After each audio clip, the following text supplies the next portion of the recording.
Sir यहाँ पे जो है तो 22 जनवरी को अतिक्रम उठाए। अब अतिक्रम उठाए कि ये बोल के उठाए कि भाई रोड बनना है पानी बेस से लेके दरगाह बेस तक के। यहाँ पर इसमें 2 मंदिर है, फिर बच्चे स्कूल के आते जाते पूरे रोड से, और ये रोड इतना गंदा होगा कि हमको बाहर के नागरिक हमारे गेस्ट आए तो हमको नाम रख के जाते हैं। पूरा गोबर पड़ा है, पूरा रास्ते पे कचरा पड़े वाला है। और दूसरी बात, नगर पालिका ने 22 जनवरी को अतिक्रम बोल के सब दुकानें तोड़ी है, तो उसका मलबा भी नहीं उठाए। आप बोलो ये रोड पे, ये रास्ते पे हम लोग कैसे रहना। और आप बनाओ बोले तो बोलते पोल शिफ्टिंग बाकी है, ये बाकी है, वो बाकी है। अरे भाई, ये मैटर उनका है, नगर पालिका का। नगर पालिका पूरे जालने को चला रहा। तो एक रोड बनाने के लिए क्या, एक रोड हमारे को जल्द से जल्द बना, हमारे ये मांगे और कुछ नहीं है। हमने जो आज रास्ता रोक आंदोलन इसलिए किया है कि हमको हमारे रास्ता सही होना। हफीज खान बोलिए कि आज कौन सा आंदोलन किया है, क्या आंदोलन किया है? आम्ही आज जे आंदोलन केलेलं आहे हे आंदोलन आहे पाणी बेस राजमहल टॉकीज दर्गा बेस हे रोड बनवण्यासाठी। हा रोडचा उद्घाटन होऊन कमीत कमी 8 ते 10 महिने झालेले आहे।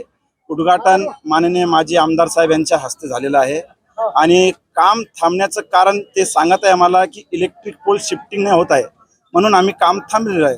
तर त्यासाठी आज 8 ते 10 महिने झाले आम्ही 2दा महानगरपालिकेला निवेदन देऊन आलो। आता 8 दिवसा पहिले आम्ही कलेक्टर साहेबाला, माननीय SP साहेबाला, उपायुक्त साहेबाला, आयुक्त साहेबाला सगळ्यांना निवेदन दिले आणि आज हे रास्ता रोको केलंय। तर आम्हाला इथं आज साऊथ साहेबांनी येऊन लेखी आम्ही दिली की आम्ही काम चालू करतो आहे, त्यांचं मटेरियल आलेलं आहे, म्हणून त्यांचं म्हणणं ऐकून आम्ही आज हे आंदोलन इथं थांबवतो का। परंतु एक सांगतो, यांनी जर काम नाही केला या आठवड्यात तर पुन्हा एकदा याच्याहून मोठं आंदोलन आम्ही करणार, याची मी हमी देतो। माझं नाव सेवकराम मदनलाल नारियलवाले। समस्या घेऊन तुम्ही आज रास्ता रोको केलाय? सर, राणी आक्षे बोलते। आमच्या रस्त्याचं 9 महिन्यांनी ओपनिंग झालेली आहे, पण अजून आमच्या रस्त्याचं काही कामच नाही सुरू केलं। आम्हाला इतका त्रास आहे, आमचे लेकर 15-15 दिवसाला बिमार पडायले। आम्हाला खूपच त्रास आहे रोडासाठी। यांनी 9 महिन्यातच हे केलं की नियोजन आम्ही 9 महिन्यातच 6 महिन्यातच करू, लेकिन आतापर्यंत काही झालं नाही। आमचं मोर्चा 2दा गेलं, कलेक्टर ऑफिसला गेलं, नगर परिषदला गेलं, अजून यांनी काही नियोजन घेतलंच नाही। ह्यापर्यंत आम्ही इथपर्यंत आलेलो आहे। आमचं लवकरात लवकर मंजुरी करायला पाहिजे आहे लोक। कशा पद्धतीने आंदोलन केलं आज तुम्ही? आंदोलन केलं की आमचा रस्ता रोक, आम्ही रस्ता बनवणं म्हणून। माझं नाव कस्तुरा अशोक ढवळे। आम्ही आंदोलन याच्यासाठी केलंय की आमच्या रस्त्याचं उद्घाटन व्हायला 1 वर्ष झालं, अजून त्यांनी काहीच काम केलं नाही। ते पोलची अडचण दाखवता, ठीक आहे, पोलची अडचण तुम्ही पटकन बाजूला करा ना।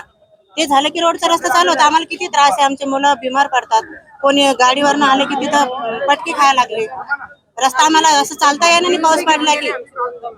कशा पद्धतीने आंदोलन केलं आज तुम्ही? आमच्या रस्त्याचं काम पटकन चालू आहे याच्यासाठी केलं आंदोलन। रस्ता रोको त्याच्यामुळे केलं।